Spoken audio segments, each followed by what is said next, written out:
he abandoned us. I mean, what the hell kind of leader does that? I mean, he just, as soon as the shots were fired in Iraq, he turned and ran the other way and hung his hat up and quit.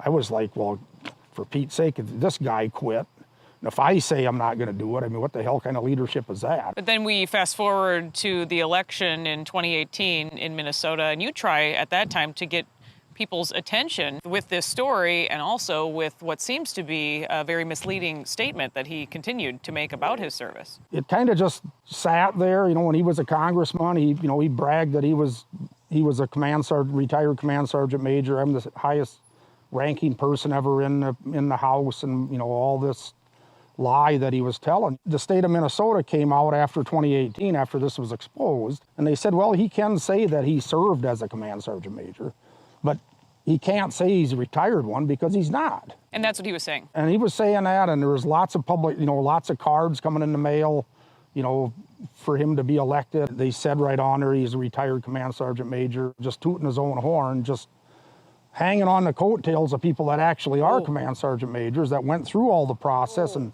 put all the time in. This is just one of many veterans that have spoken out against Tim Walz, and what they have decried is his abandonment of not just his fellow soldiers, but of his duty. Welcome back to the program. Dana Loesch here with you at the bottom of this first hour. You can listen coast to coast. Find the simulcast, channel 347 DirecTV. We're also on Rumble and X. And this is, and Alpha News has done a really good job of running down a lot of this criticism. There was also a letter that was sent in. It was a letter to the editor that was sent in to the West Central Tribune, and it was about Tim Walz. They said that he embellished and selectively omitted facts and circumstances of his military career for years. They added in this letter, and it was published in November of 2018, they added, quote, "We retired command sergeants major of the Minnesota National Guard feel it's our duty and responsibility to bring forth the truth as we know it concerning his service record."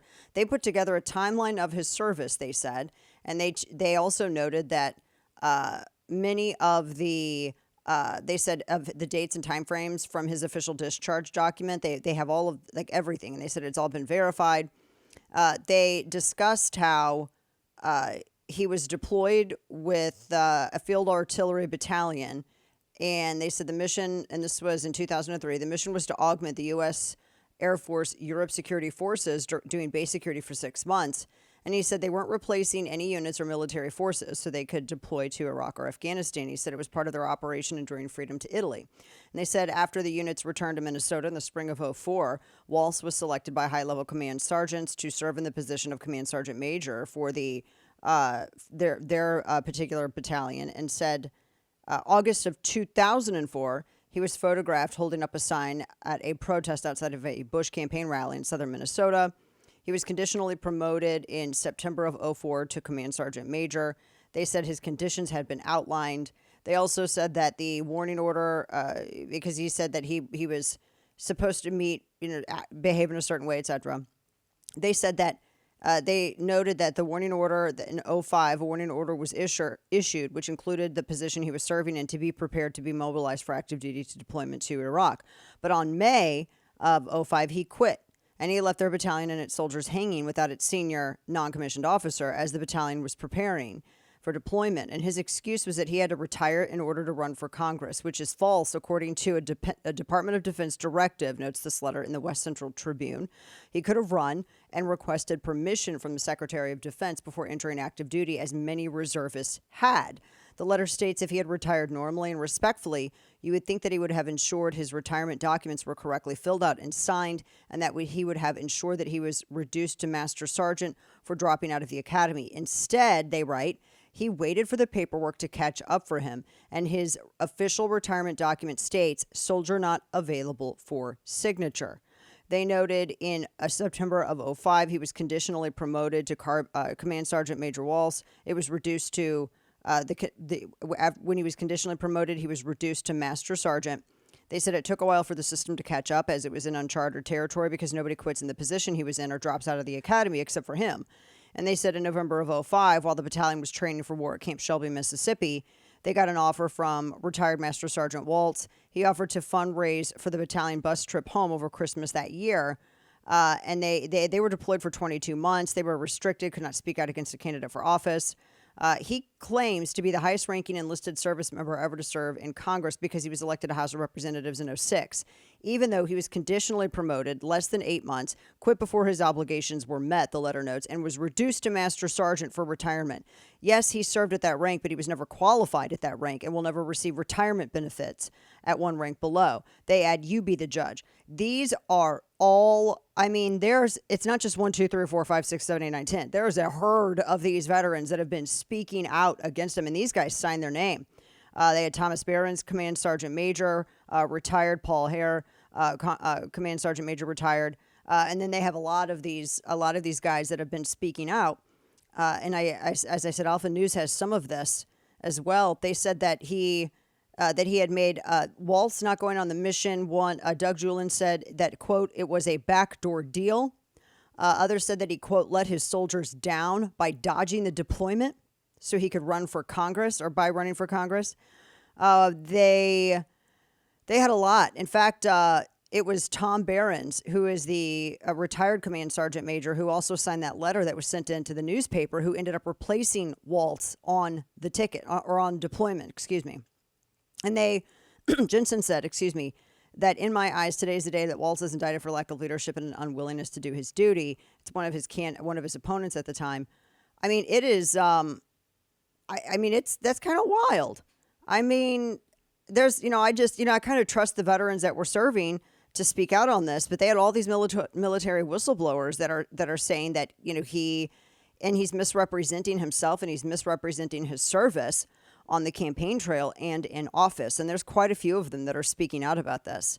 And one of them, who told, it's Doug Julin, who told Alpha News, they said, quote, why should we be quiet? He uses the military to promote himself when he abandoned his soldiers. He let his soldiers down. How can you be entrusted to be governor of Minnesota when if something is not to your liking, you quit or you serve yourself and not others, end quote. Damn. Are you telling me that the advance team and yet Kamala Harris still made the decision to go with this guy? Holy cow, we're talking about Minnesota Governor, now VP, for Harris's ticket, Tim Walz. We told you how he took 3 days to call out the National Guard. We're going to talk more about Walz, but I want to share some of the polling with you as well, because this is all crazy. A couple of things to consider.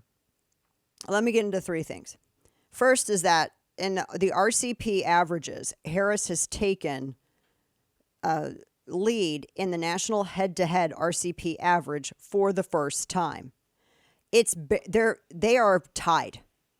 Trump and Harris, according to the Real Clear Politics, and Real Clear Politics, by the way, is a hardcore Republican, and they are very much in the Trump camp, but they're also very mathematical. Tom Behrends, a great guy. They have a handful of polls, and Trump and Harris, I mean, it's really even. It goes all the way back several weeks. You have New York Times, CNN poll, Wall Street Journal, Reuters, Ipsos, Harvard Harris, Daily Kos, Rasmussen, CBS, Morning Consult, survey, a ton of different polling. It shows right now the national head-to-head is Harris's 0.2.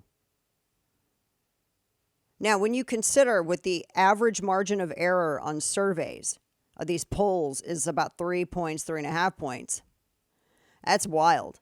So they are head and head right now. Now, the question is, how is this?